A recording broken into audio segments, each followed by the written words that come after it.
Ladies and gentlemen, the secret word tonight is wall. W-A-L-L. Really? You bet your life.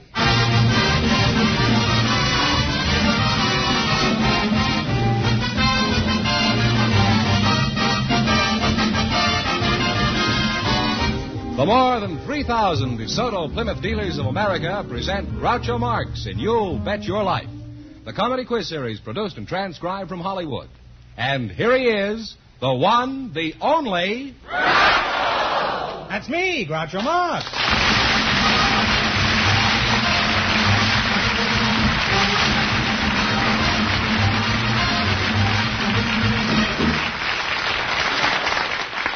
Well, here I am again with $1,500 for one of our couples tonight. Deacon Fenneman, who's first to try for the $1,500? Well, just before we went on the air, we asked if there were any young single people present tonight who'd like to get married someday if they found the right person. And here are the two selected from our studio audience, Miss Ruth Meston and Mr. Joe Anderson. Come in here and meet Groucho Marx.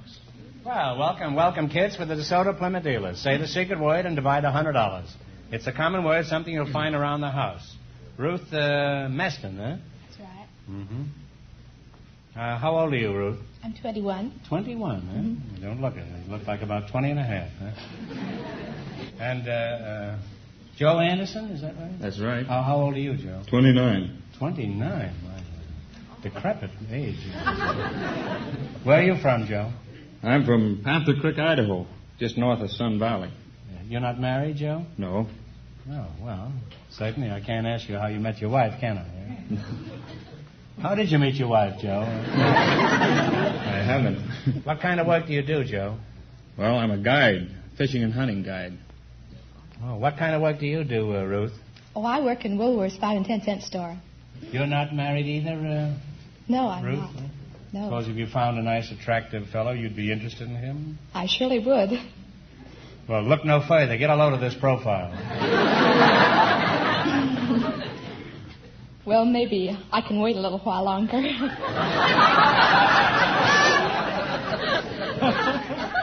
These women are all alike. I got the same answer from Grandma Moses. How about Joe here? Would you say he's a likely candidate? He looks very nice. You're in more of a hurry to get married now than you were a minute ago, eh? You women are all alike. You all prefer dashing young men. Fortunately, there are women who still prefer refined elderly men. Oh, they have their good qualities, too. They often have money. They're dignified. They sleep a lot during the day. And if you hide their eyeglasses, you always know where they are. Joe, would you like to get married? Oh, sure. Why? Well, they say you live longer. It just seems longer, Joe.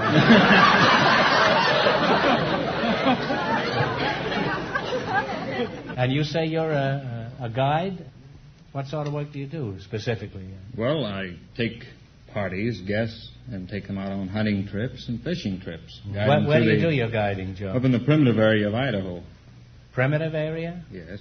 Just how primitive is it? Well, it's 7 million acres in the center of Idaho that doesn't have any roads through it.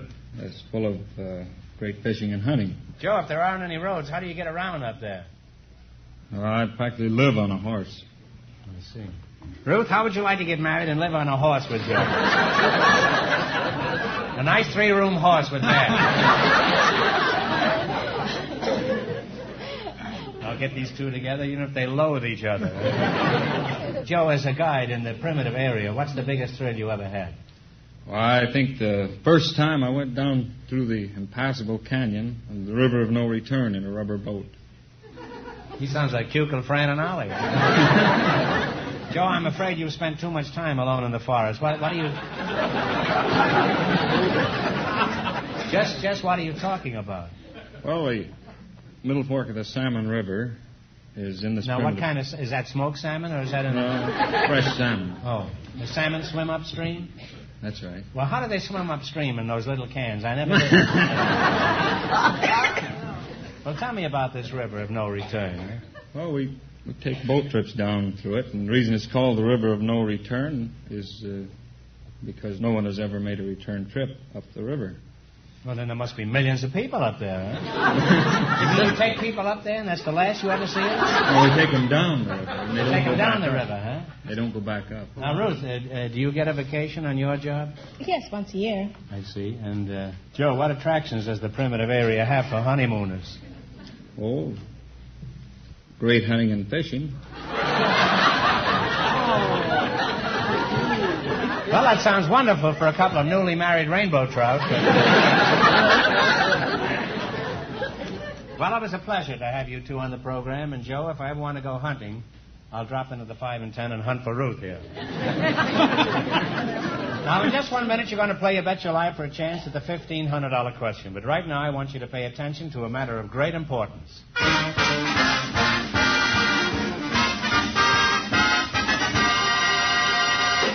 You know, friends, over the years, DeSoto has built a lot of really great cars. And this year's DeSoto is the greatest car DeSoto ever built. If you've had a ride in it, you know why. No other car, that's right, I said no other car, rides like a DeSoto. You relax in comfort on those chair-high seats, and you take even the roughest roads with ease. It's just like floating on air when you ride in the new DeSoto. And here's why. DeSoto has the sensational Oriflow shock absorbers that really smooth out the worst bumps you can find. DeSoto has the famous cradled ride, where all passengers ride cradled comfortably between front and rear wheels.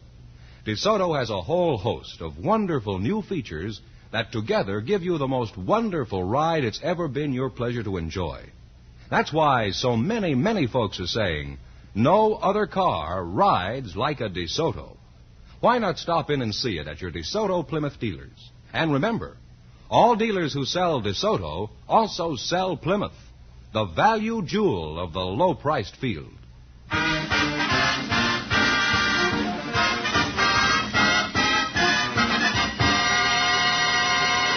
All right, now let's see how you make out in the quiz. George? Mr. Fenneman, would you mind explaining the rules? You bet as much of your $20 as you want on each of 4 questions, and the couple that earns the most money gets a chance at the $1,500 DeSoto Plymouth question at the end of the show. Let's see how high I can build you $20. You selected stars of hit pictures of 1950. Here's your first question. How much of the 20 will you try? 15. One of our finest actors had the title role in Father of the Bride. What is his name? Spencer Tracy. Spencer Tracy is right. Well, you're off to a good start. You have $35. Remember, you're going for $1,500 tonight. Now, how much of the 35 are you going to risk? 30. $30. What great Broadway star played the title role in Cyrano de Bergerac? Oh, Jose Ferrer. Jose Ferrer. You now have $65. Here's your third question. How much of the 65? 60. Okay, 60. $60. Who starred in Harvey? James Stewart. Jimmy Stewart is right.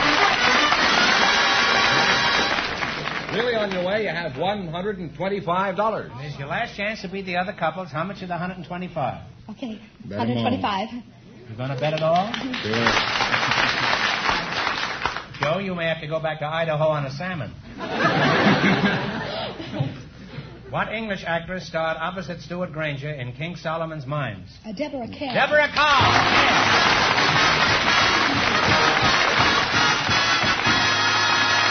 And you wind up with $250. Thanks and good luck from the DeSoto Plymouth dealers.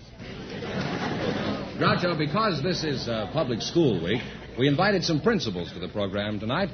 And just before we went on the air, our studio audience selected Mr. Robert Purdy. His partner is a housewife from the studio audience, Mrs. Elizabeth Ramish. And here they are. Folks, come in here and meet Groucho Marx. Welcome, kids, to You Bet Your Life. Say the secret word and divide $100. It's a common word, something you'll find around the house. Let's see now. Mr. Purdy, you're the principal, huh? Yes. Where are you from? Carver Junior High School in Los Angeles. You were born right in Carver Junior High School? Were you afraid you'd be late for school? No, my hometown is Whitefish, Montana. Whitefish, Montana? This show sounds like an aquarium tonight. Where are you from, Mrs. Ramish? Oh, I come from Dresden, Germany. From Dresden, Germany? That's right. Oh, I used to live on the outskirts of Dresden, Germany. I was half Dresden, Germany. How long have you been away from Dresden? Oh, since 1923. And what sort of work does your husband do? He's a hairdresser. A hairdresser? Mm-hmm. That sounds like a German name, hairdresser. Huh? That's possible. Well, how did you meet him? Did you pull the wool over his eyes?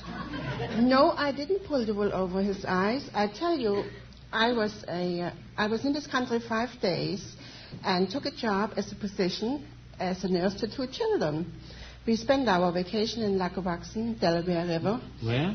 In Lackawaxen, on the Delaware River. Oh. Well, we're back with the fish again. And I, of course, couldn't go out in the evening. I had to watch the children, so I used to sit on a fire escape. One evening, all of a sudden, something scared me to death. Well,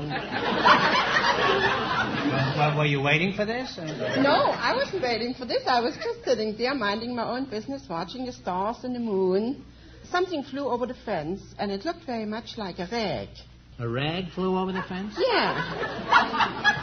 And, was it the rag of the Hesperus, or just it was just a plain rag. a plain rag? Yeah. That's right.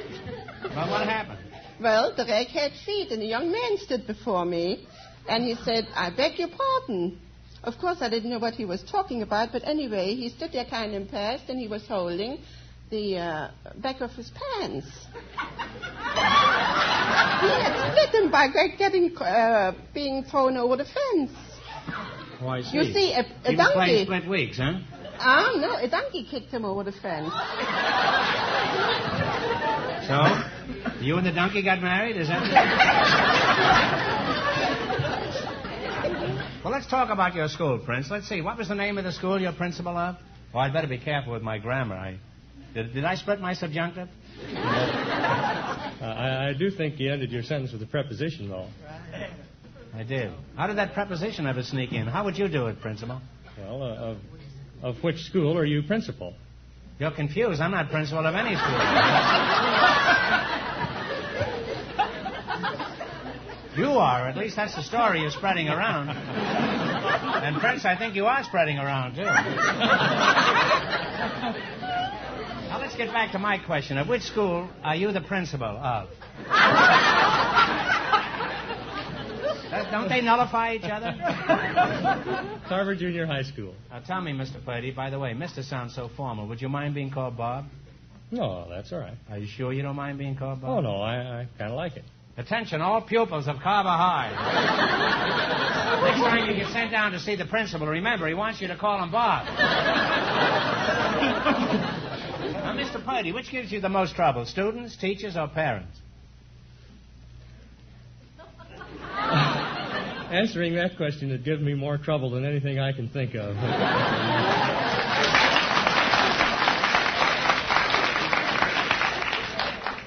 You realize, of course, that you just split an infinitive. I certainly didn't expect that from you. Aren't you a little embarrassed? Yeah, well, I could say that that's becoming common English usage. Well, perhaps, Mr. Purdy, but on this show we'd prefer that you didn't split your infinitive. You see, we have many impressionable children listening, and you're setting an unforgivably poor example. Now, I want you to stay after the program and write 100 times on the blackboard, "I am a schlemiel."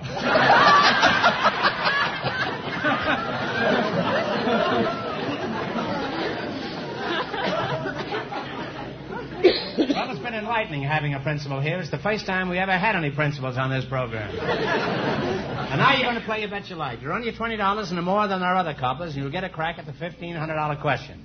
Mr. Fenneman is off stage to remind our listeners how much the first couple won. The girl from the 5 and 10 and the guide from Idaho won $250. Here we go. Let's see how high I can build you $20. You selected North American rivers. You ought to be pretty good at this, Bob. Here's your first question. How much of the 20 will you bet? 15? Okay, 15. $15, huh? What is the name of the river that Mark Twain wrote about? Mississippi. Mississippi is right. And you're off to a good start. You have $35. Remember, you're going for $1,500 tonight. Now, how much of the 35 are you going to try? He says 30. $30. What is the name of the Alaskan river that served as a highway for the gold miners? Yukon. Yukon is right. you climbed to $65. How much will you bet? You have $60 to $65. She's against it. She says 60. What is the name of the river that separates the United States from Mexico? Rio Grande. Rio Grande is correct. Now you climb to $125. Hey, they must really teach you something in that school you go to. Huh? She said 120. Mrs. Ramesh, if you don't let go of him, I'm going to tell that raggedy husband on you. All right, here we go. 120? Boulder Dam forms Lake Mead, the largest man-made lake in the world. What is the name of the river that supplies the water to this lake? Colorado The River. Colorado River is correct.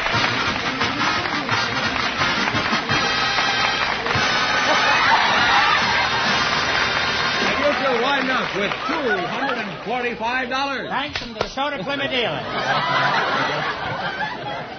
Well, Groucho, we invited some girls who work for the telephone company to our program tonight. And just before we went on the air, our studio audience selected Miss Gretchen Adam. Her partner is a man who answered our newspaper advertisement for people with unusual stories to tell. He's Mr. Al Jennings. Folks, meet Groucho Marx. Well, howdy do and welcome for the DeSoto Plymouth dealers. Say the secret word and divide $100. It's a common word, something you'll find around the house. You work for the telephone company, Miss Adam? Yes. Where are you from, Gretchen? Santa Monica. And how old are you? 24. 24. Well, you don't look it. You look like 23 and a half. Mr. Al Jennings, when were you born? I arrived in the middle of the Civil War. You mean you were shot out of a cannon? You're not General Grant, are you? No, I'm Stonewall Jackson. Oh.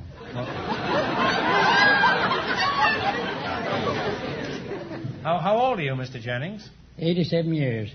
Well, you don't look it. You certainly don't look it. I thought you were about 23 and a half. Apparently you've taken very good care of yourself. Yes, I've only been shot 7 times. You've been shot 7 times? And half shot once in a while. Well, that makes 14 times. Where are you from, Al? I was born in Virginia. Oh, you're a son of Dixie, eh? Yes, sir. Well, the next time you see Dixie, tell her one of her old beaus was asking about her. Mr. Jennings, you were chosen because you have an unusual story to tell us. Just what is your occupation? Train robber. What's unusual about that? Some of my best friends. You're a train robber? You're not serious, are you? Really a train robber? One of the best. Al, I don't want to seem nosy, but are you still robbing trains? No, I retired. Did the trains get too fast for you? The law. By the way, that doesn't happen to be a reward out for you, does it? At one time, there was $15,000 on my head.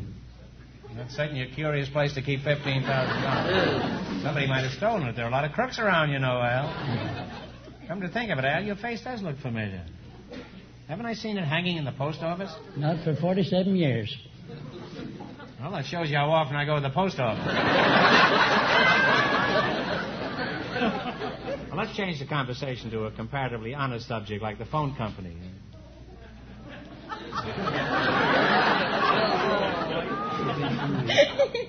Where do you work, Gretch? Associated Telephone Company, Westwood. You work in Westwood? Mm-hmm. For the Associated Telephone Company? Yes. Is that part of the Bell system? No, we're independent. Independent. What phone company isn't?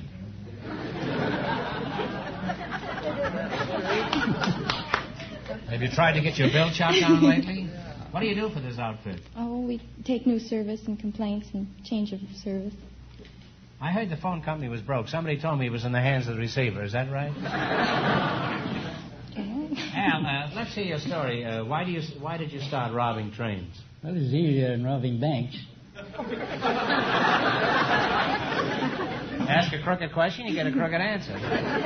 Let's put it this way. What made you decide to become an outlaw? They murdered my brother. They murdered your brother? Yes, they shot him in the back. What line of work were you doing before you were a bank robber? I just served as county attorney of Canadian County, Oklahoma. Oh, you were a lawyer, too, Yes, right? sir. And that's why you decided to become a bandit? You wanted to go straight? Is that it? That's different from the two professions. Well, what was your biggest holdup? About $75,000. And how did that happen? Well, I had an inside information, and the money was there. From who? An honest citizen. Well, how did they finally catch you? Did you forget to file an income tax return? No, I was betrayed. Shut up quite a bit. Well, who betrayed you? This fellow who had tipped you off? A horse thief that we used to stay with occasionally. You ran around with a fine gang. Now, what did they do to you after they caught you? Did they hang you? No, they sent me up for the period of my natural life and 5 years besides. And how long did you serve? 3 years and 4 months. And I was commuted by McKinley through Mark Hanna. And then I was rearrested and taken to Leavenworth for 5 years more. And I beat that out on writ of habeas corpus. Habeas corpus. I don't mind. Habeas corpus is all right. Well, you got off pretty easy, didn't you? Oh, fairly. Why was that? Why did you get off with such a light sentence? Why did McKinley... You see, I met a good many friends in the penitentiaries, men of distinction, burglars and pickpockets, and bankers and lawyers and businessmen. They had all representatives there. Didn't you hate to get out of there and leave all these fine fellows? No, I really got weary of it. It's too much the same thing. There was too much stealing on the inside. I wasn't getting my cut. Now, what happened? Then I got a pardon from Theodore Roosevelt. You went through all the presidents, didn't you? He gave me a full and free pardon. Well, Al, it's been very entertaining talking to you two, and Al, I may call on you one of these days. I can't crack open my daughter's piggy bank. Well, So I'll give you a buzz one day on Gretchen's telephone. Now, let's see how you two are going to make out in the battle for the $1,500. You run your $20 into more than our other couples. I can't tell you how much they won, but George is going to remind our listeners. The girl from the 5 and 10 and the guide from Idaho are still leading with $250. Here we go. Let's see how high I can build you $20. You selected nicknames of states. Here's your first question. How much of the $20 you going to risk? no, 15. $15. What state is known as the Hawkeye State? Ohio, One answer between you now. Pennsylvania. Pennsylvania. No, I'm sorry. It's Iowa. And you must have robbed trains in Iowa. You should have known that. Remember, you're going for $1,500 tonight. Now, how much of the five? They have $5. They have $5. How much of the $5 you're going to bet on your second question? Bet 2.5. Betting 2.5. Here's a man who once had $15,000 on his head. What state is known as the Wolverine State?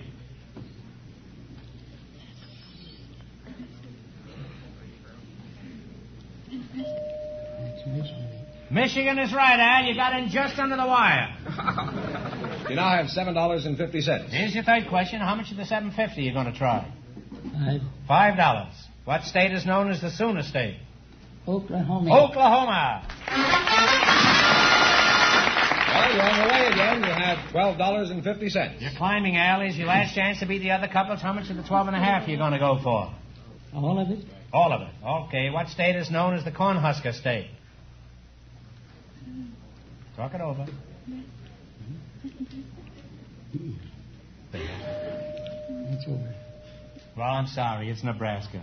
But we can't let you go away from here flat broke, Al. Have you got anything on you? First, I want to frisk you. All right, we can't have anybody going away broke. I'll give you one more question, get it right, and you will win $10. Now, no help from the audience now.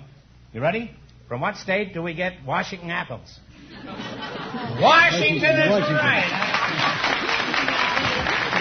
Thanks and good luck from the Minnesota Plymouth dealers.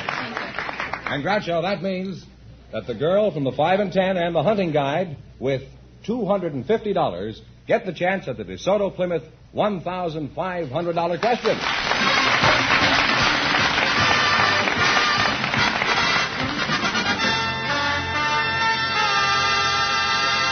Now, in just 1 minute, I'll ask the question, but first, here's something of interest to everyone.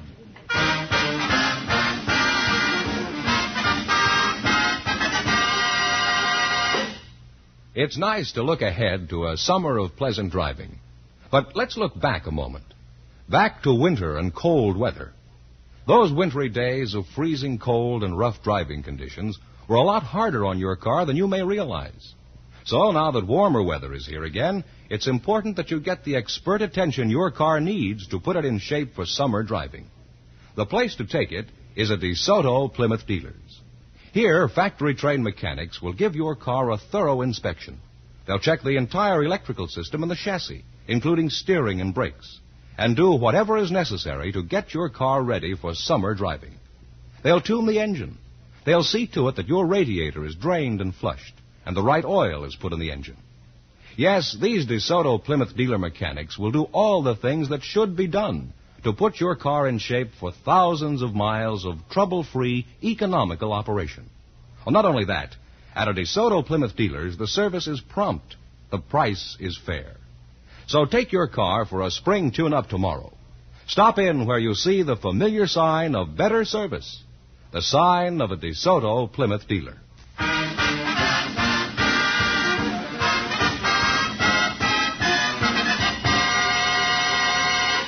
And here's the girl from the 5 and 10 and the hunting guide, the winning couple, all ready for the DeSoto Plymouth $1,500 question. All right, here come those experts on salmon fishing, and this will give you a chance to make a round trip on that river up there if you win all this money.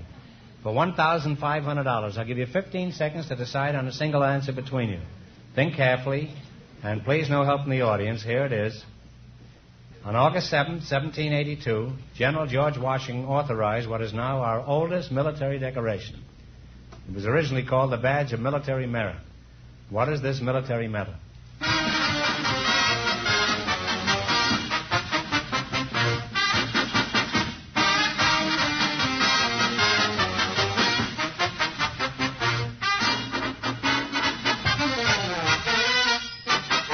All right, what is the answer you two have decided upon? The Purple Heart is right.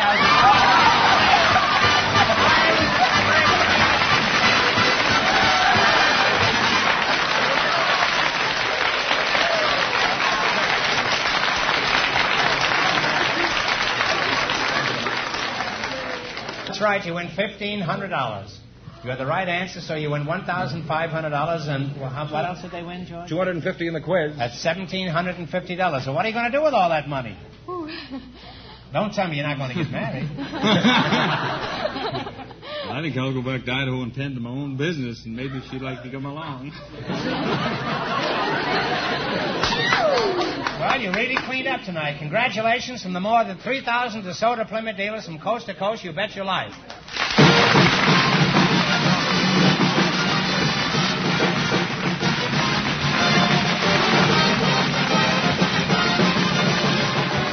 Be sure to tune in again next Wednesday night at this time for the Groucho Marx Show, when the big question will be worth $1,000. And don't miss Groucho's television show, also presented by the DeSoto Plymouth Dealers of America. And remember, all dealers who sell DeSoto also sell Plymouth. Two great cars, both products of the Chrysler Corporation. And when you drive in, tell them Groucho sent you. Good night, folks, and remember, just be sure to visit your DeSoto Plymouth dealer.